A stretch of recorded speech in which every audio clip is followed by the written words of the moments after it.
मैं आपको 3 बड़े मिनिस्टर्स की 3 वीडियोस दिखाऊंगा और इनके ओपिनियन सुन के आप खुद कंफ्यूज हो जाएंगे कि हमारे देश का फ्यूचर फ्यूल है क्या। The future fuel in the country is LNG. Suppose the expenditure 100 rupees for diesel, for LNG it comes to 40 rupees and for CNG it comes to 50 rupees. अगर आपने केयरफुली सुना तो गडकरी सर ने CNG और LPG नहीं बोला, he said LNG और इसी को फ्यूचर फ्यूल बताया है। इसी को आगे समझते हैं, अभी के लिए सेकंड वीडियो। आज से 5 साल के बाद पूरी दुनिया के अंदर अगर इलेक्ट्रिक व्हीकल की चर्चा की जाएगी तो दिल्ली का नाम ऊपर रखा जाएगा। और बहुत बड़े स्तर के ऊपर आपकी सरकार ने इलेक्ट्रिक व्हीकल्स को प्रमोट करने के लिए ये पॉलिसी बनाई है। दिल्ली सरकार बहुत बड़े स्तर के ऊपर इसमें सब्सिडी का प्लान बनाया है। केजरीवाल सर के सब्सिडी और ईवी मूव को हमारे फ्यूल मिनिस्टर ने पॉलिटिक्स बताया। Mr. Kejriwal matures from his रेवड़ी politics. ये वाली रेवड़ी नहीं, यहाँ रेवड़ी मीन्स क्रेजी। अब सुनिए। I don't get that excited about electric vehicles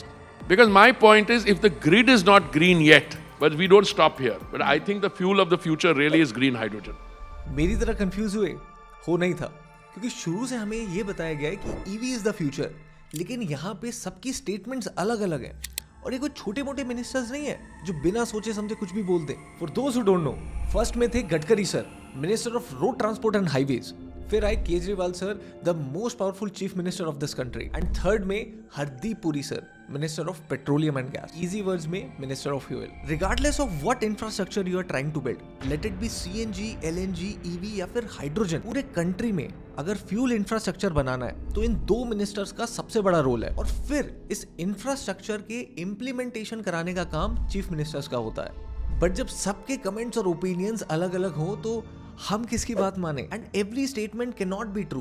तो इसीलिए हम मिनिस्टर वाइज पॉइंट्स कैलकुलेट करेंगे और लास्ट में एक विनर को अनाउंस करेंगे। और अब क्योंकि विनर मिनिस्टर में से चूज करना है तो ये टॉपिक हो गया एक्स्ट्रा इंपॉर्टेंट और इसीलिए हम निकल पड़े असली रिसर्च करने, जो था ऑटो मार्केट, जहां पे हमने ढेर सारे प्रैक्टिकली काम करने वाले लोगों से बातें करी और जानी ग्राउंड रियलिटी। और इन्हीं प्रैक्टिकल आंसर्स को मैंने आपके लिए इस वीडियो में समराइज किया है।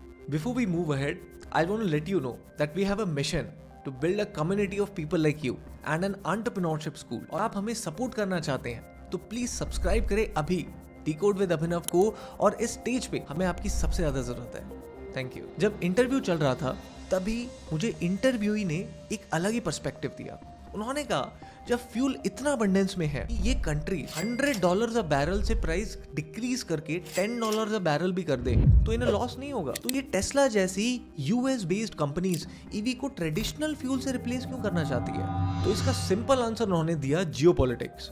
अब क्योंकि रशिया, यूनाइटेड स्टेट्स और यूरोपियन यूनियन का एक डायरेक्ट एनिमी है और अरब कंट्रीज के साथ रशिया के बहुत अच्छे रिलेशंस हैं, तो ये मिलकर अगर किसी दिन अनसर्टेन सिचुएशन में फ्यूल सप्लाई बंद कर दें तो ये यूरोपियन और अमेरिकन कंट्रीज वहीं के वहीं रुक जाएंगे।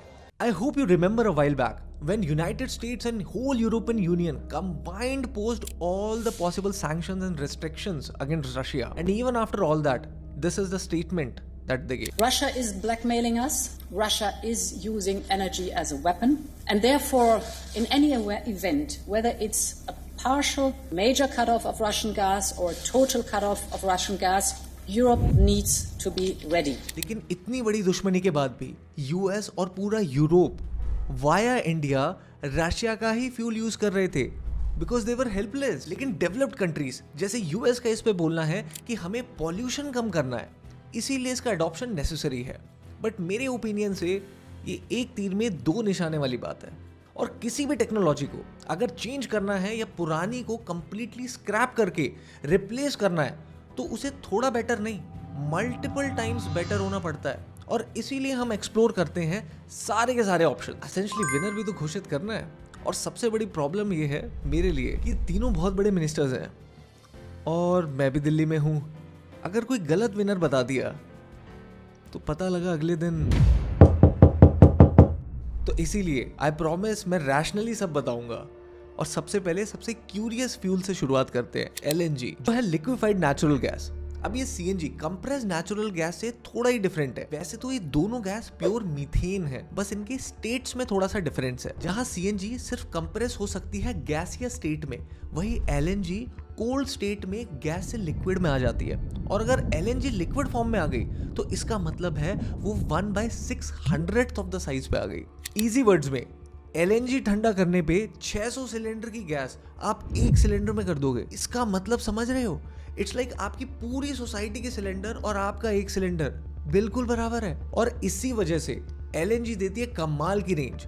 जैसे ट्रक देखिए जो इंडिया में अभी ट्रायल में चल रहे हैं, and you must be knowing the fact that ये नॉर्मल डीजल ट्रक की माइलेज बुगाटी तक को फेल कर दे, लेकिन एलएनजी एक बार रिफ्यूल करने पे 1600 किलोमीटर तक चल जाते हैं। इसका मतलब है कि आप दिल्ली से निकले पूरा यूपी, बिहार, झारखंड पार करके आप कैलकाटा पहुंच सकते हो और फिर भी आपके टैंक में फ्यूल बचा है। And mind you guys, but this is when you go with a truck. Now imagine this in a car. पता नहीं कहाँ तक का माइलेज दे देगी। बस ये इम्प्लीमेंट नहीं हो पाया है। तो करना, परेशान हो गए हम लोग 2.5 साल से।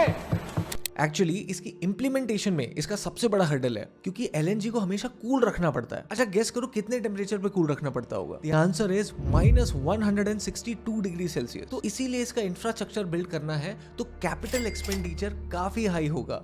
And Gadkari sir is counting on this fuel. तो विदाउट वेस्टिंग एनी टाइम आप पॉइंट्स देते हैं एलएनजी को। तो रेंज में of course it is 10/10। Fuel availability की मैं बात करूं तो eight this point of time I would rate it 1/10। Refuelling time petrol और डीजल जितना ही है तो I would rate it 7/10। Car life की बात करें तो इट्स ऑलमोस्ट 10 years, तो वी वुड रेट इट 7/10। अगर इको फ्रेंडलीनेस की बात करें तो जब एलएनजी बर्न होती है तो अपने साथ सिर्फ CO2 छोड़ती है, that is carbon dioxide, nothing else. Now second में केजरीवाल सर की ईवी। अब इसकी वर्किंग वैसे तो आप सबको पता है, यू गाइस आर स्मार्ट, लेकिन तब भी शॉर्ट में there is 1 battery, 1 inverter and 4 motor. Battery की डीसी पावर इन्वर्टर एसी में कन्वर्ट करके मोटर्स को सप्लाई करता है और कार चल पड़ती है। ऑफ कोर्स इससे थोड़ा और कॉम्प्लेक्स है ये, लेकिन एम है ईवी का इको फ्रेंडली होना। ईवीज में साइलेंसर नहीं होता, इसका मतलब ये नहीं है कि पॉल्यूशन बंद हो जाएगा। We all know EV works completely with electricity, but where is the electricity coming from? आपको जानकर हैरानी होगी कि आज भी 70% इलेक्ट्रिसिटी हमारी कोल और लिग्नाइट जैसे फ्लेमेबल फ्यूल से हो रही है, जिससे इमेंस पॉल्यूशन हो रहा है। और यूनाइटेड स्टेट्स जो ईवी का एम्बेसडर है, वहां कोल से 80% इलेक्ट्रिसिटी जनरेट होती है। तो eight this point of time हमारे पॉल्यूशन में कोई ज्यादा डिफरेंस नहीं आया। हाँ, बस ये एडवांटेज है कि जो पॉल्यूशन जनरेट होगा वो हमारी सिटी के अंदर नहीं होगा, वो आउटस्कर्ट्स में होगा। लेकिन हमारा ओवरऑल एम सिटी में इंप्रूवमेंट करना नहीं, पूरे प्लैनेट के पॉल्यूशन लेवल को कम करना है। ऑल्दो स्लोली अब इको फ्रेंडली मेथड से इलेक्ट्रिसिटी न्यूक्लियर और सोलर पावर प्लांट जैसे रिन्यूएबल सोर्सेज पे आ रही है, but switching to it completely is a long way. So in conclusion, let's rate EV. Range में हमने दिए इन्हें 7/10। फ्यूल अवेलेबिलिटी में, क्योंकि ये घर घर इलेक्ट्रिसिटी अवेलेबल है, तो we have rated it 9/10। Refuelling time 4/10 because it's a very long process. Car life की बात करें तो it is similar to LNG which is 7/10. Eco-friendly. At this point of time, we would rate it 7/10. At last अब हम आते हैं Hardeep sir के पास hydrogen के साथ। अब हाइड्रोजन एक ऐसी गैस है जिसको बनाने के लिए आपको ना तो कहीं ड्रिल करना पड़ेगा, ना कोई रिजर्वॉयर्स ढूंढने पड़ेंगे, और ये कभी खत्म भी नहीं हो सकती, क्योंकि आप चाहें तो इसे घर बैठे घर के पानी से भी हाइड्रोजन निकाल सकते हैं। तो इलेक्ट्रोलिसिस की हेल्प से आप हाइड्रोजन और ऑक्सीजन के बॉन्ड्स को अलग कर सकते हैं। The only issue with hydrogen is its storage, क्योंकि साइंटिस्ट को पहले ही समझ आ गया था कि hydrogen is the new fuel, और इस पे ऑलमोस्ट 100 साल पहले वर्क स्टार्ट भी हो गया था। और फिर साइंटिस्ट ने मिलकर हिंडनबर्ग का शिप भी बना दिया, लेकिन उसके लीक प्रूफ ना होने की वजह से 1937 में ये ब्लास्ट हो गया, जिसे हम आज हिंडनबर्ग डिजास्टर के नाम से जानते हैं। और बहुत डेकेड्स तक हाइड्रोजन को एज अ फ्यूल नहीं देखा गया। लेकिन फिर जनरल मोटर्स ने इस पे दोबारा काम किया और 1966 में निकाली इलेक्ट्रोवैन, जो लिक्विड हाइड्रोजन और लिक्विड ऑक्सीजन से चलती थी। और इसका ये प्रोटोटाइप मॉडल ही एक रेवोल्यूशन लेके आने वाला था।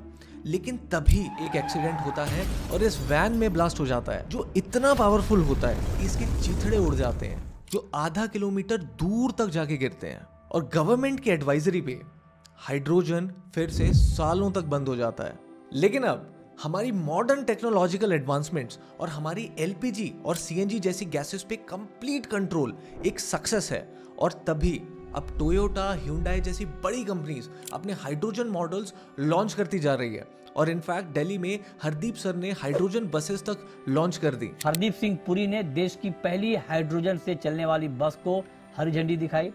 क्योंकि इन दी एंड आप रिमोट या फिर हिली एरियाज में हर जगह ग्रिड के भरोसे नहीं रह सकते। You need a transportable fuel. तो अब फाइनली आते हैं स्कोर कार्ड पे, जहां रेंज में इसको मिलते हैं एलएनजी से थोड़ा सा कम।